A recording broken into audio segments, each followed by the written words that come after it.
शरद पवारांनी मनोज जरांगेंना रसद पुरवली. राजेश टोपे, सुप्रिया सुळेच नाहीत अजित पवारांना सुद्धा जरांगेंना मदत करतायत. लक्ष्मण हाकेंचा घणाघात.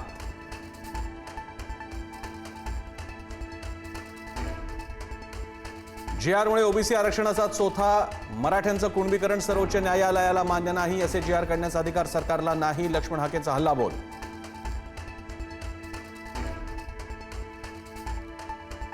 राज ठाकरे उद्धव ठाकरेंच्या युतीत पालिकेवर भगवा फडकणार. खासदार संजय राऊत यांनी व्यक्त केला विश्वास. मुंबई महापालिकेवर मराठी महापौर बसवणार.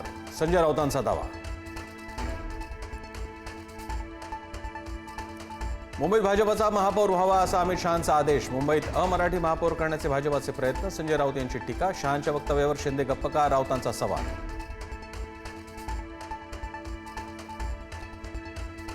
मुंबई महापालिका निवडणूक जिंकण्यासाठी अमित साटम ॲक्शन मोडवर. भाजपकडून महायुतीसह स्वबळाची चाचपणी सुरू. मुंबईतील 6 लोकसभा निहाय कोर कमिटीच्या बैठका घेणार.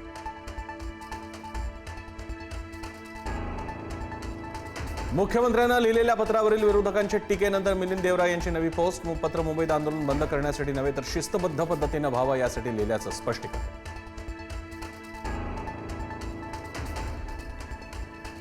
माझा उद्देश कायद्याच्या अंमलबजावणीमध्ये हस्तक्षेप करण्याचा नव्हता, तर त्या ठिकाणी परिस्थिती शांत राहावी याची काळजी घेण्याचा होता. कर्तव्य बजावणाऱ्या महिला अधिकाऱ्यांबद्दल मला सर्वोच्च आदर. आयपीएस महिला अधिकाऱ्याला झापल्यानंतर अजितदादांची सारवासार.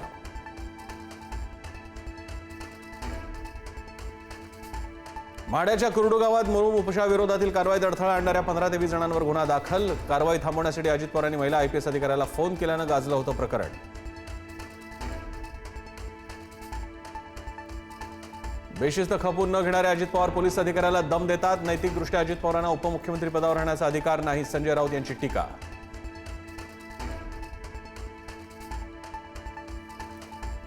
ऐन गणेश विसर्जनाच्या तोंडावर वाहतूक पोलिसांना धमकीचा मेसेज. मुंबईत 34 गाड्यांमध्ये मानवी बॉम्ब असल्याची धमकी. 400 किलो आरडीएक्सचे स्फोट घडवत 1 कोटी मुंबईकर मारण्याचा इशारा. पोलीस सतर्क. मुंबई पुण्यासह राज्यात विसर्जन मिरवणुकीची जोरदार तयारी. अनेक ठिकाणी डॉल्बी आणि लेझर लाईट वापरण्यास सक्त मनाई.